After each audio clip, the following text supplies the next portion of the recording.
Speaker, मैं अभी कन्हैया कुमार जी से रिक्वेस्ट करूंगा कि वो जल्दी संबोधित करें ताकि सर आगे भी एक मीटिंग में जा रहे हैं, आप थोड़ा संबोधित करें।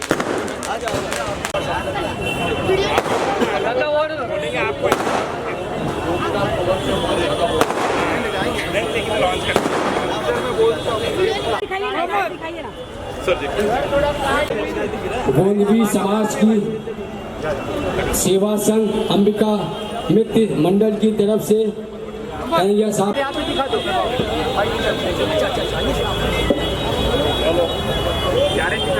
मैं वो गारंटी कार्ड करना चाहता हूँ सर, आपको भी दिखाई मैं बोलते जाता हूँ। ये कांग्रेस सरकार की गारंटी है जो 7 है, मैं उनमें से 30 यूटी धारावी विनाश मॉडल रद्द किया जाएगा। हर महीने आपके अकाउंट में महीना स्टेपन मिलेगी। इसके बाद में ये मुंबई के लिए है, वाढवण्यासाठी हिपहॉप धारावी प्रोजेक्ट ये है, धारावी के लिए है। कचरा संचलन व्यवस्थापन विल्हेवाटन या संदर्भात दर महिन्याला 4,000 रुपये तरुणांना तसेच धारावीतील जाती निवारण गणना त्या 50 आए हुए सभी पूछ लेना, हर अकाउंट में जाता है कि नहीं महालक्ष्मी का पैसा? बस में महिलाएं जाती है कि नहीं जाती है कि नहीं किया? तो कांग्रेस जो बोलती है, महाविकास आघाड़ी जो बोलती है कोरोना में हमें कुछ दिया है, करा रहा है हमारे लिए। साहब तुमको जमीन चाहिए इसलिए हम जाने का विक्रोली में, क्या हमको पूछा विक्रोली में कंजूरनगर में जाओगे? क्या पूछा हमको? पूछा मालवनी में जाओगे कि नहीं जाओगे? पूछा भाई हमारा निर्णय लेने वाले ये कौन है? और ऐसे निर्णय लेने वालों को घर में बिठाना चाहिए, उनको घर में बिठाने में ध्यान में रखना। ये कौन सी सरकार बनी है जो लोगों को कहती है कानून मांगने के लिए वो न्याय व्यवस्था में नहीं जा सकते? अरे आदमी को अगर तकलीफ पड़े तो आदमी पुलिस के पास जाता है, सरकार के खिलाफ कुछ हो तो न्याय व्यवस्था में जाता है। मैं लोगों से कहना चाहती हूँ जागरूक रहो। ये लड़ाई जितनी दिख रही है, मैंने देखा 48 घंटे का FOSTAR का नोटिस देके इंडियन एयर इंडिया कॉलोनी के लोगों को सील लगाने का काम हुआ। कौन थे वो लोग? गवर्नमेंट के सर्वेंट है। ये पुलिस वाले जैसे सर्वेंट है ना, वैसे वो भी काम करते हैं गवर्नमेंट के लिए। उनका 48 घंटे में घर बंद कर दिया, बच्चे अंदर। किसकी तानाशाही किसके लिए चल रहा है? एक आदमी के लिए, क्योंकि उस आदमी को जमीन चाहिए। अरे घर बनाने का देखो, एक आदमी तिनका बना के घर बनाता है और आप उसको निस्तु नाबूद करना चाहते हो। आप 7 लाख लोगों को हमको बाहर भेजना चाहते हो और ये जमीन आप पाना चाहते हो। ये कभी नहीं होगा, हमारे मरने दम तक कभी नहीं करने देंगे हम बचा के।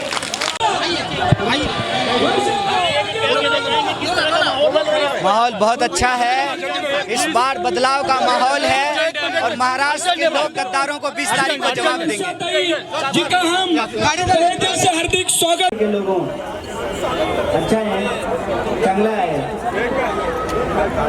धारावी के हमारे आदरणीय बुजुर्गों, नौजवान साथियों, हमारी माताओं बहनों, प्यारे बच्चों, धारावी में रहने वाले, दुकानदारी करने वाले, मेहनत मजदूरी करने वाले, कारीगरी करने वाले, ठेला रिक्शा चला के, टेम्पो चला के, टैक्सी चला के, नौकरी करके, बिजनेस करके, मेहनत मजदूरी करके अपने खून पसीने की कमाई से अपने परिवार का पालन पोषण करने वाले आप सभी धारावी वासियों को मैं बहुत बहुत क्रांतिकारी इस्तकबाल करता हूँ, आपका हार्दिक अभिनंदन करता हूँ। साथियों, मैं आपको कुछ बताने या समझाने के लिए नहीं आया हूँ। मैं इससे पहले भी कई बार धारावी आ चुका हूँ। आप में से कुछ लोगों ने मुझे सुना होगा। हमने तब भी एक बात कही थी और आज जब चुनाव हो रहा है तब भी उस बात को मैं दोहरा रहा हूँ।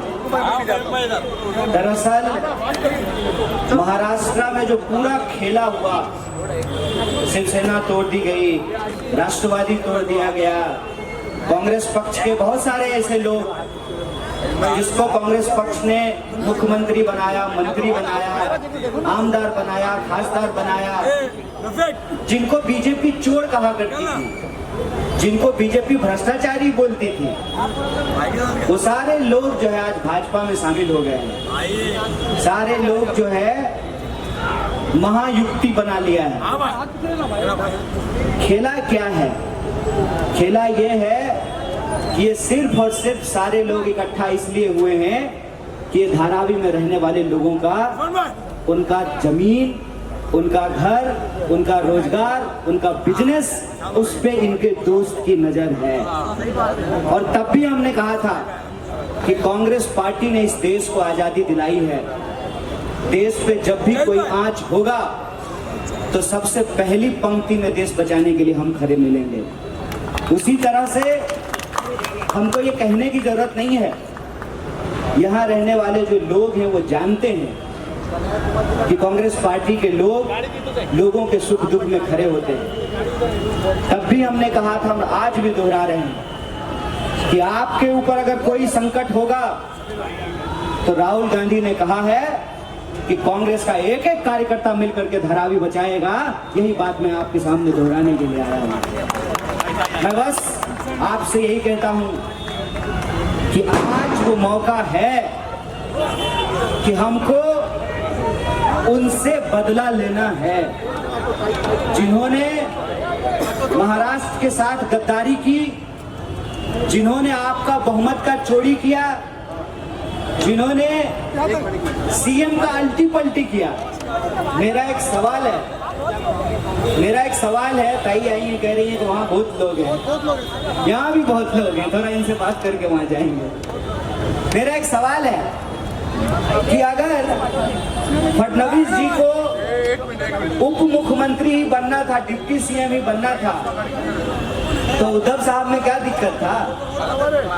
ये इतना बड़ा खेल क्यों हुआ है? लोग कहते हैं ईवीएम, हम तो कहते हैं महाराष्ट्र में सीएम ही हैक हो गया। ऐसी हालत में इनको जवाब कौन देगा? लोकतंत्र में नेताओं को जवाब जनता देती है। आप बताइए, जो महाराष्ट्र के साथ गद्दारी किए, जो महाराष्ट्र की संस्कृति स्वाभिमान के साथ गद्दारी किए, जिनकी गिद्ध नजर धारावी, साइन कोलीबारा, थाने, पुणे, मुंबई, नासिक की संपत्तियों पे है, उनको आप जवाब देंगे कि नहीं देंगे? देंगे।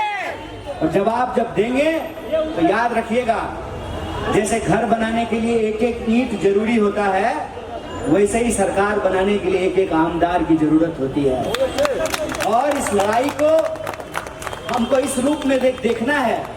एक तरफ वो लोग हैं जो महाराष्ट्र के साथ गद्दारी किए, महाराष्ट्र की संपत्ति को लूट करके अपने दोस्त के खजाने में पहुंचाना चाहते हैं। एक तरफ वो लोग हैं जो महाराष्ट्र के स्वाभिमान की, पहचान की रक्षा करना चाहते हैं और महाराष्ट्र के लोगों के हक और अधिकार को बचाना चाहते हैं, संविधान और लोकतंत्र की रक्षा करना चाहते हैं। चुनाव आपका है। आप बताइए, आप महाविकास अघाड़ी के साथ हैं कि महायुक्ति के साथ हैं? इतना जोर से बोलिए कि आवाज दिल्ली पहुंच जाए मोदी जी के कान तक। किसके साथ हैं? किसके साथ हैं? किसके साथ हैं? मुझे पूरा भरोसा है कि न सिर्फ मुंबई में, विदर्भ में, मराठवाड़ा में, उत्तर महाराष्ट्र में, कोंकण में, सब जगह हम महाविकास अघाड़ी का परचम लहराएंगे।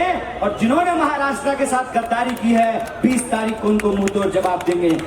ये मीटिंग में आए, उनको गोपीनाथ की मीटिंग में भी जाना है। आज कोरा कुंभार में भी तीसरी मीटिंग है, मुझे भी यहाँ से तीसरी मीटिंग पे जाना है। लेकिन नंबी नगर के सभी सोसाइटी के, उदय सोसाइटी, यहाँ अंबिका सोसाइटी, गोदी समाज, सभी का, नीलकमल सोसाइटी, सभी का मैं धन्यवाद व्यक्त करना चाहूँगी। सामने हमारे बालाजी, कल्याणी, जितनी भी सोसाइटी, उनका भी मैं धन्यवाद व्यक्त करना चाहूँगी, क्योंकि ये 60 फीट है। 60 फीट में बाहर मीटिंग रहती है, पहली बार कंपाउंड के अंदर मीटिंग आई है। लेकिन मुझे बहुत खुशी है कि आपको अंदर तक लिया है, दिल के अंदर से जाके वोट करके भी आ जाए। क्योंकि इस बार का इलेक्शन बहुत महत्वपूर्ण इलेक्शन है। और आप सबको पता है, जैसा आप सब मालूम है कि महाविकास आघाड़ी की सरकार बनानी है तो हर एक विधायक बहुत जरूरी है। इस बार की लड़ाई हमारे घरों की लड़ाई है। मैं देख रही हूँ कि बड़े पैमाने पे सभी लोग सपोर्ट कर रहे हैं, एक अच्छा माहौल मुझे यहाँ पे दिख रहा है। लेकिन ज्यादा से ज्यादा लोगों के वोट कैसे बाहर निकल इलेक्शन के थे, जिसके ऊपर भी हमें आने वाले दिनों में काम करना पड़ेगा। इस बार की लड़ाई हमारे देश के दूसरे नंबर अमीर, दुनिया के दूसरे नंबर के अमीर और देश के 1 नंबर के अमीर के साथ है। और ऐसे आदमी के साथ हम लड़ाई लड़ रहे हैं जो आप देख रहे हैं, मैं बहुत देख रही हूँ आजकल सभी की यहाँ वहाँ वोट काटने के लिए बहुत सारे लोग दौड़ रहे हैं, लेकिन जीत महाविकास आघाड़ी की होगी, कांग्रेस का एमएलए बनेगा, इस बात का मुझे पूरा और आखिर बात करके जाऊंगी, बटेंगे तो बटेंगे, या एक हो या सेफ हो, ये हमने ये शुरुआत किसने की? बटेंगे तो बटेंगे बीजेपी ने की।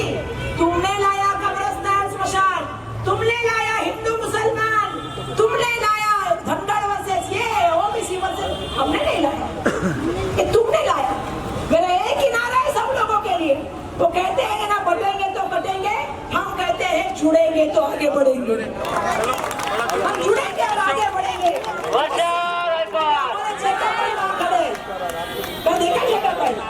हमारे वर्षा गायकवाड़ यहाँ पे खड़ी, हमारे भोगड़ी समाज के आदमी खड़े,